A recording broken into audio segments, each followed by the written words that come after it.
Alright, here's the flywheel pulled out.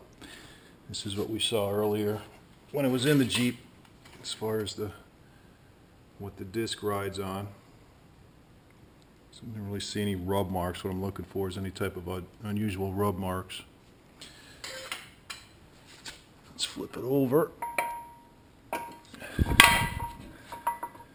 what I was hoping to find is something rubbing up against this plate, but you don't see anything here that jumps out at you as far as the flywheel rubbing up against this plate anywhere that would give us that noise.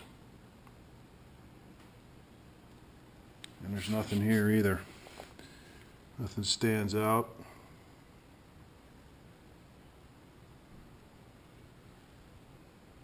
And even I looked at the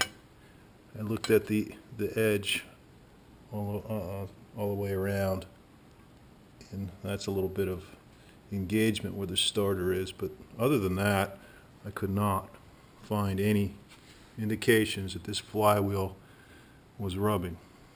So keep looking.